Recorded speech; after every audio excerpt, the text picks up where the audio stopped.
fathom 5, thy father lies.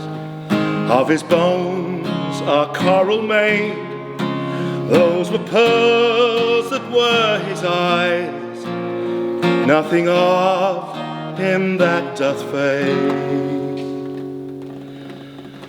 but doth suffer a sea change into something rich and strange. Sea nymphs alley ring his knell. Hark, now I hear them, ding dong bell.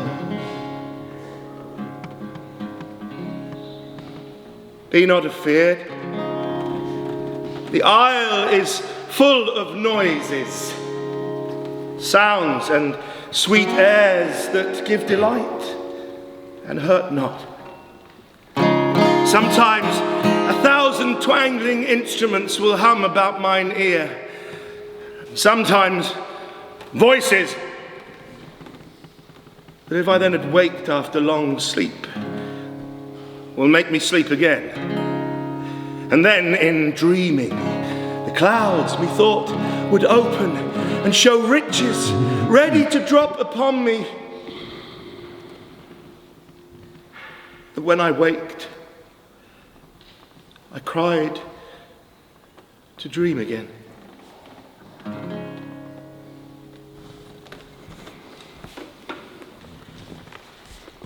And why, I pray you, who might be your mother, that you insult, exult, and all at once over the wretched? What though you have no beauty? As by my faith I see no more in you than without a candle go dark to bed. Must you be therefore proud and pitiless? Why, what means this? Why do you look on me? I see no more in you than in the ordinary of nature's sales work. Odds my little life, I think she means to tangle my eyes too. No, faith, proud mistress, hope not after it. 'Tis not your inky brows, your black silk hair, your bugle eyeballs, nor your cheek of cream that can entame my spirits to your worship. You foolish shepherd, wherefore do you follow her like foggy south, puffing with wind and rain?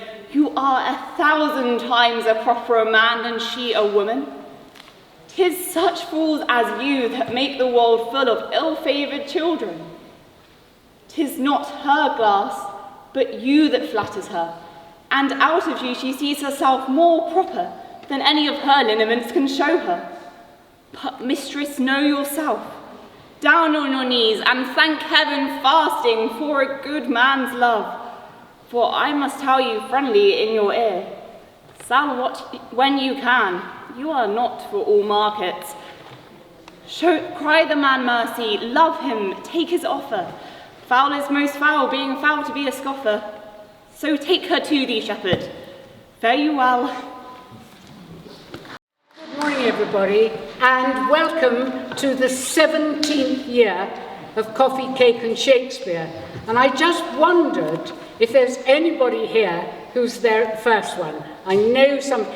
Well, isn't that marvellous? Thank you very much indeed for supporting us over the last 17 years. Even in lockdown, we recorded on our phones, and James, who is filming today, actually put it all together, and we made it available on YouTube for any of you who wanted to join us that year.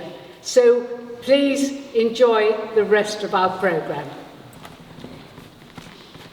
Now is the winter of our discontent made glorious summer by this son of York, and all the clouds which lowered upon our house in the deep bosom of the ocean buried. Now are our brows bound with victorious wreaths, our bruised arms hung up for monuments, our stern alarums changed to merry meetings, our dreadful marches to delightful measures. Grim-visaged war has smoothed his wrinkled brow, and now, instead of mounting barbed steeds to fright the souls of fearful adversaries, he capers nimbly in a lady's chamber, to the lascivious pleasing of a lute. But I, who am not shaped for sportive tricks, nor made to court an amorous looking-glass, I that am rudely stamped, and want love's majesty to strut before a wanton ambling nymph, I that am curtailed of this fair proportion, cheated of feature by dissembling nature, deformed, unfinished, sent before my time into this breathing world, scarce half made up, and that so lamely and unfashionable that dogs bark at me as I halt by them. Why, I, in this weak and piping time of peace, have no delight to pass away the time, unless it be to spy my shadow in the sun, and descant on mine own deformity. And therefore, since I cannot prove a lover to entertain these fair, well-spoken days, I am determined to prove a villain and hate the idle pleasures of these days. Speak the speech as I pray, as I pronounce it to you, trippingly on the tongue.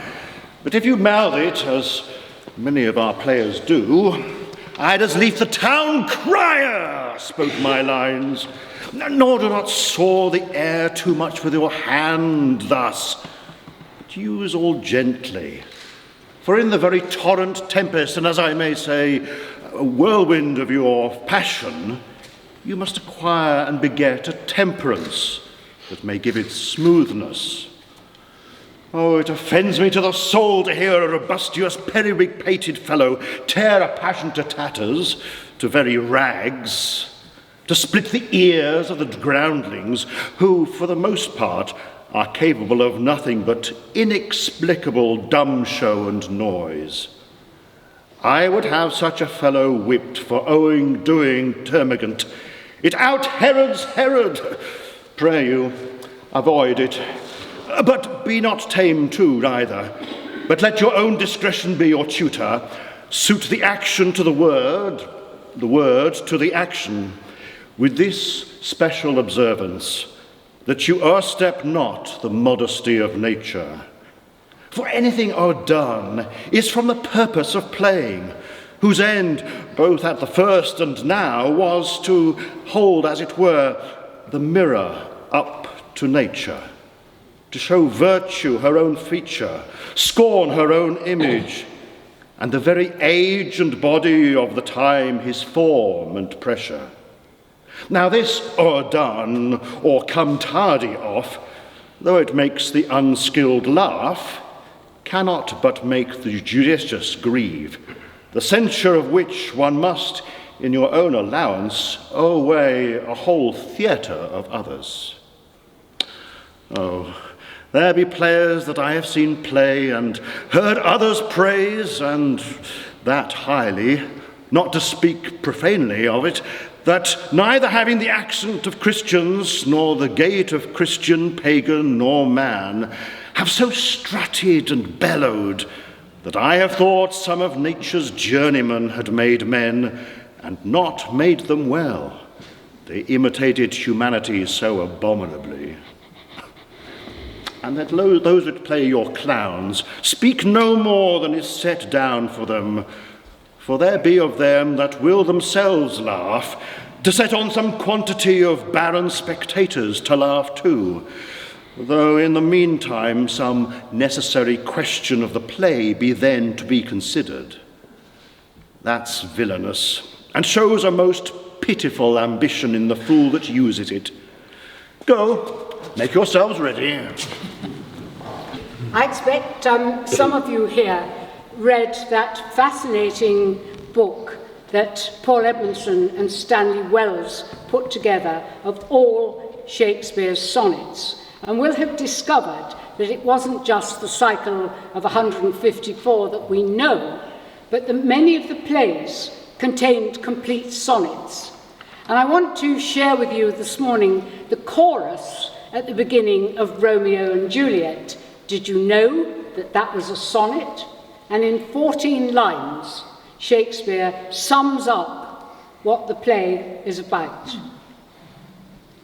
Two households, both alike in dignity, in fair Verona, where we lay our scene, from ancient grudge break to new mutiny, where civil blood makes civil hand unclean.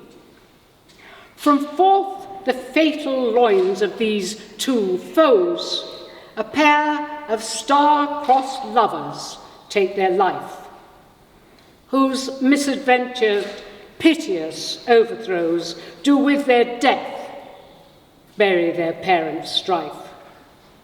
The fearful passage of their death-marked love and the continuance of their parents' rage, which but their children's end naught could remove, is now the 2 hours' traffic of our stage, the which, if you with patient ears attend, what here shall miss, our toil shall strive to mend.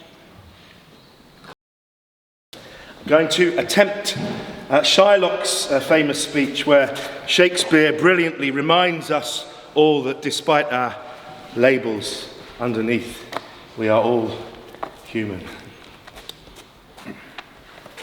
To bait fish withal, if his flesh will feed nothing else, it will feed my revenge.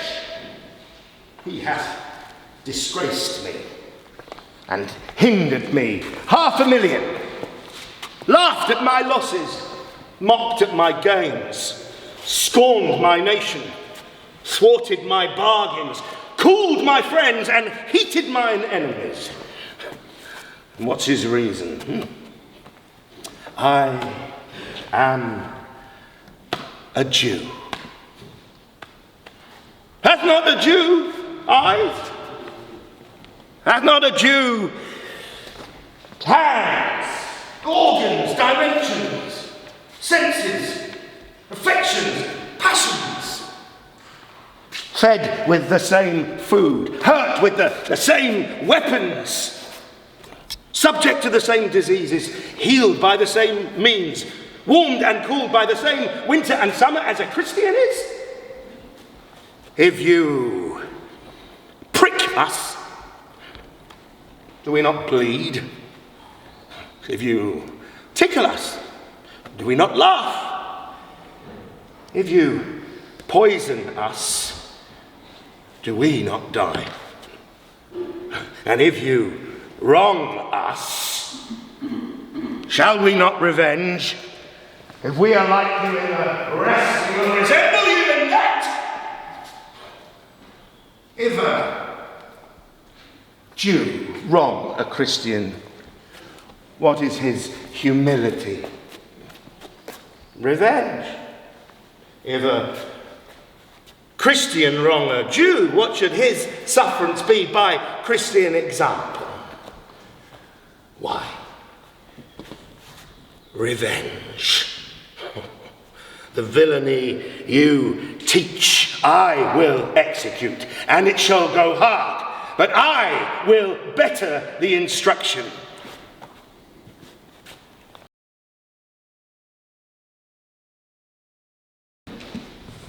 I left no ring with her. What means this lady? Fortune forbid my outside have not charmed her. She made good view of me.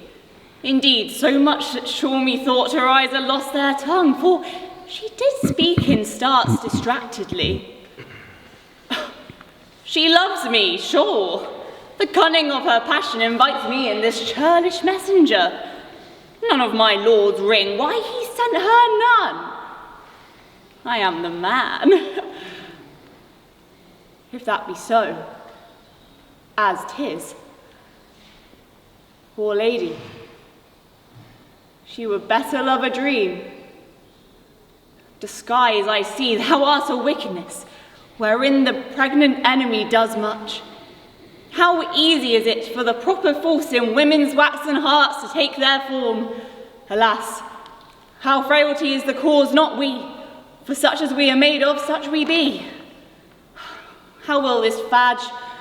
My master loves her dearly, and I, poor monster, fond as much on him, and she mistaken seems to dote on me.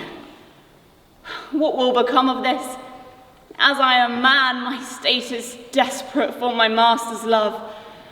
As I am woman, alas the day, what thriftless sighs shall poor Olivia breathe? Alas, O time, thou must untangle this, not I. It is too hard a knot for me to untie. Fear no more the heat of the sun, nor the furious winter's rages. Thou thy worldly task hast done, home art gone, and ta'en thy wages. Golden lads and girls, all must, as chimney sweepers, come to dust. Fear no more the frown of the great, thou art past the tyrant's stroke. Care no more to clothe and eat, to thee the reed is as the oak. The sceptre, learning, physic must all follow this, and come to dust. Fear no more the lightning flash, nor the all-dreaded thunderstone. Fear not slander, censure rash. Thou hast finished joy and moan. All lovers young, all lovers must consign to thee and come to dust. No exorciser harm thee, nor no witchcraft charm thee. Ghost unlaid forbear thee, nothing ill come near thee. Quiet consummation have, and renowned be thy grave. A few merry words of advice, particularly with the ladies, which we shall deliver in the form of song. One moment. Put the capo in the right place, otherwise we'll be straining and stretching. Yes.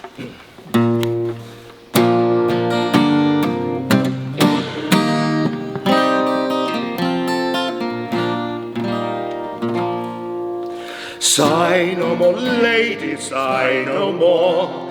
Men were deceivers ever. One foot in sea and one on shore, to one thing constant never. And sigh not so, but let them go, and be you blithe and bonny, converting all your sounds of woe into hey, nonny, nonny.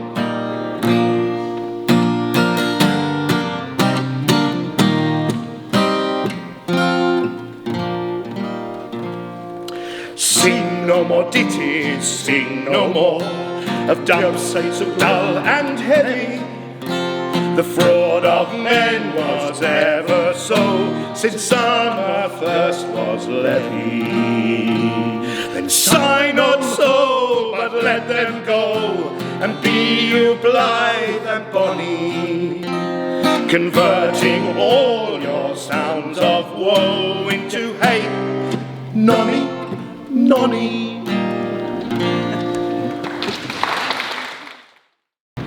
Perhaps it's true to say Shakespeare is more loved for his plays and sonnets than he is for the long poems such as The Rape of Lucrece and Venus and Adonis. Venus and Adonis was performed here some years ago as a single 1 hour performance in the town hall. I am very proud to have reduced Venus and Adonis from an hour to 5 minutes. And perhaps she would have been well advised to take your advice and convert her songs of woe to hey nonny nonny still. E'en as the sun, with purple-coloured face, had ta'en his last leave of the weeping morn, rose-cheek Adonis hied him to the chase. Hunting he loved, but love he laughed to scorn. Sick-thoughted Venus makes amain unto him, and like a bold-faced suitor gins to woo him. Vouchsafe, thou wonder, to alight thy steed, and rein his proud head to the saddle bow. If thou wilt deign this favour, for thy meed, 1,000 honey secrets shalt thou know. Being so enflamed, desire doth lend her force courageously to pluck him from his horse. For shame, he cries, let go and let me go. My day's delight is past, my horse is gone, and 'tis your fault I am bereft him so. I pray you hence, and leave me here alone. For all my thought is how with all my might to get my stallion back before 'tis night. You hurt my hand with ringing, let us part and leave this idle theme, this bootless chat. Remove your siege from my unyielding heart. To love's alarm it will not ope the gate. Dismiss your vows, your feigned tears, your flattery. For where a heart is hard, they make no battery. Sweet boy, she said, this night I'll waste in sorrow, for my sick heart commands mine eyes to watch. Tell me, love's master, shall we meet tomorrow? Say, shall we? Wilt thou make the match? He tells her no. Tomorrow I intend to hunt the boar with certain of my friends. With this, he breaketh from the sweet embrace of those fair arms which bound him to her breast, and homeward through the evening runs apace, leaves Venus on her back, deeply distressed. Look how a bright star shooteth from the sky, so glides he darkling from the goddess's eye. Lo, now the gentle lark, weary of rest, from his moist sleeping place mounts up on high, and wakes the morning, from whose silver breast the sun ariseth in his majesty, who doth the world so gloriously behold that cedar tops and hills seem burnished gold.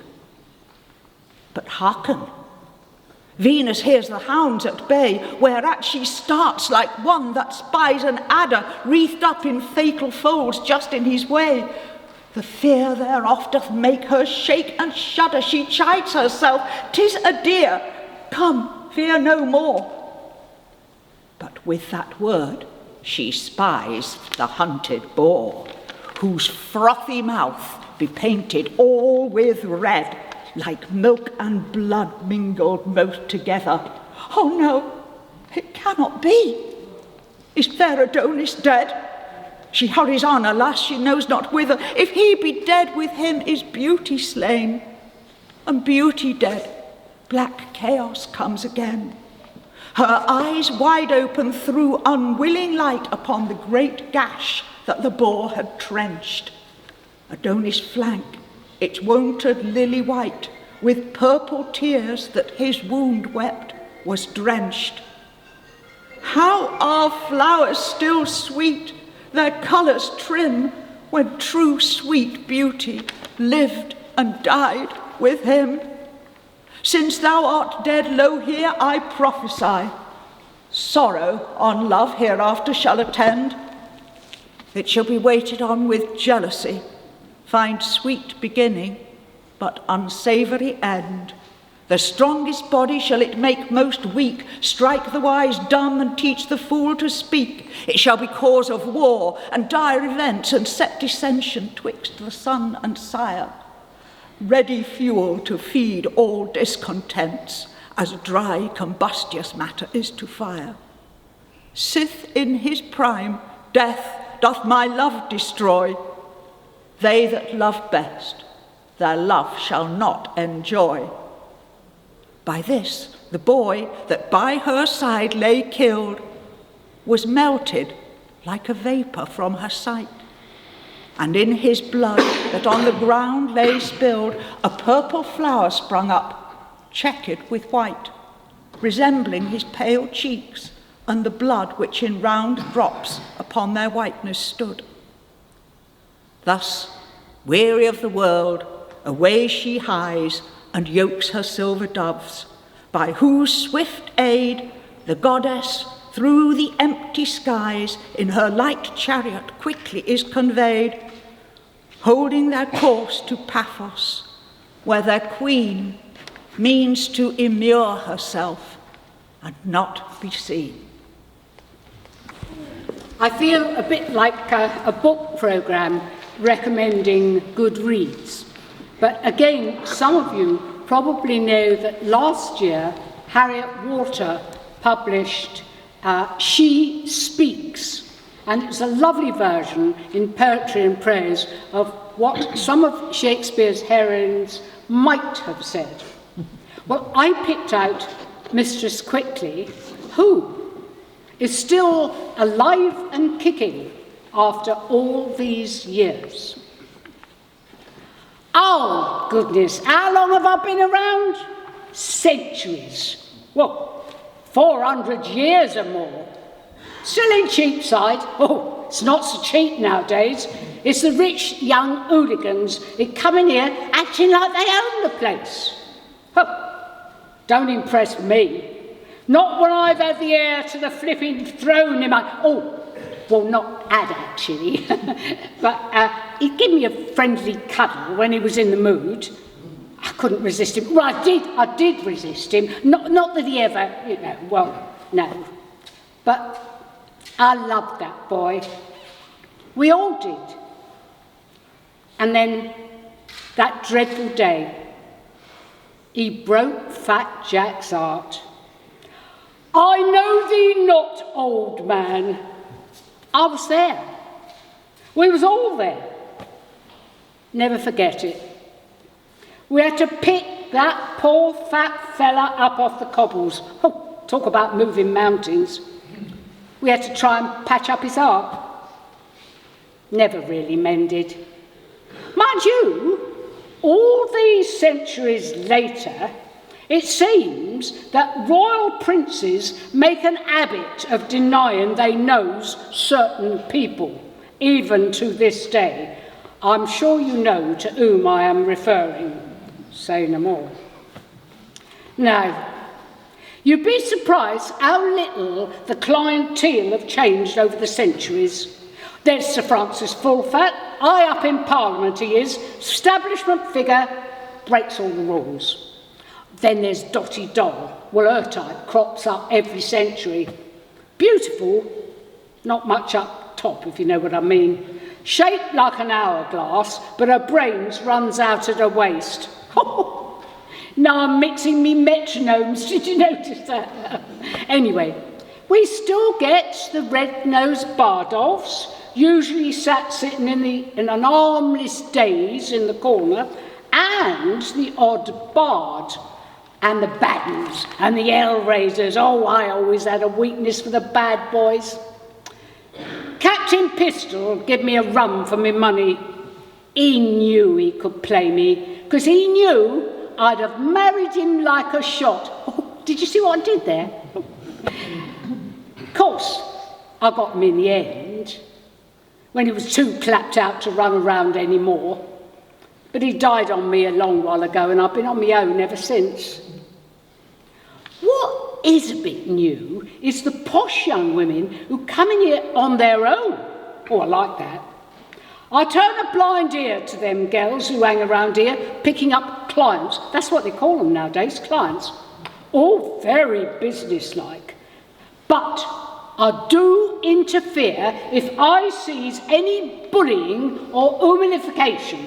I tell them, we women should hang on to our pride, and I tell them if anyone tries anything on what they don't want to do, they know quickly will live up to her name and chase that sort off the premises quick as a flashing blade. These blokes, what blame a girl for the way she dresses? I tell my girls, you dress how you like, and if the blokes can't take it, it's them as has to change, not you. I don't see myself retiring. Not as long as I can still stand and pull a pint. I like the company. And who knows, we might get another Will or Willa, Shakespeare, who'll put me in their play. Be hard to match old Will though, won't it? Oh, I did love him. Fancied him rotten if the truth be known. I was proud to be in his plays, even though he took the piss out of me. Calls me quickly and then makes out that I was anything but sparky on top. I suppose it made for better laughs. But I will say, over the centuries, I've got wise to a thing or two. He might write me different now. For a start, I've learned my alphabet. L, G, B, T. Join the queue, I say. Whatever wags your tail. Well, you have to move with the times, don't you?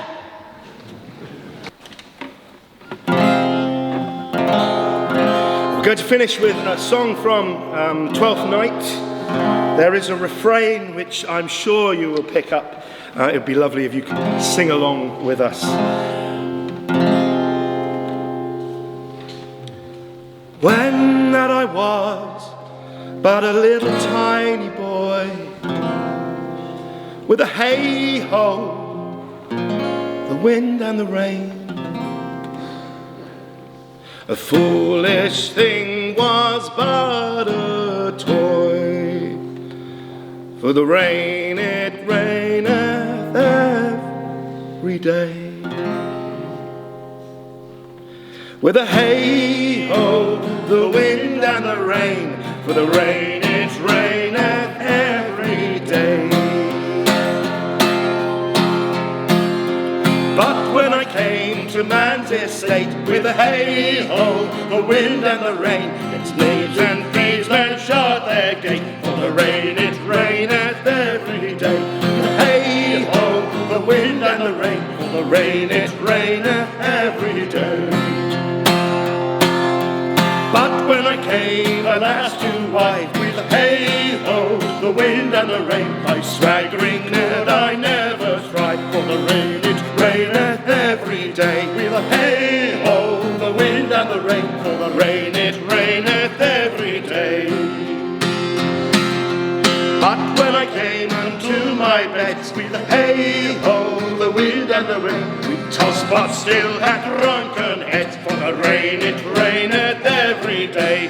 Hey-ho, the wind and the rain, for the rain it raineth every day.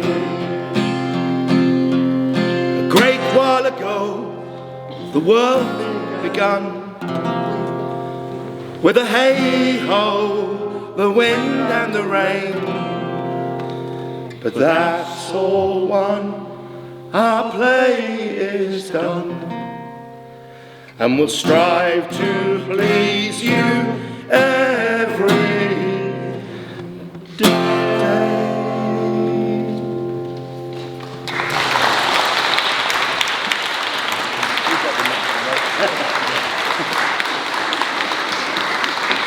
It's now my great pleasure to invite David White to come up with the Shakespeare birthday cake, so that we all have an opportunity after that, led by Mark, to sing Happy Birthday, Dear William.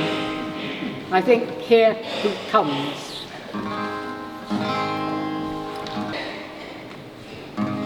Happy birthday to you. Happy birthday to you. Happy birthday, dear William.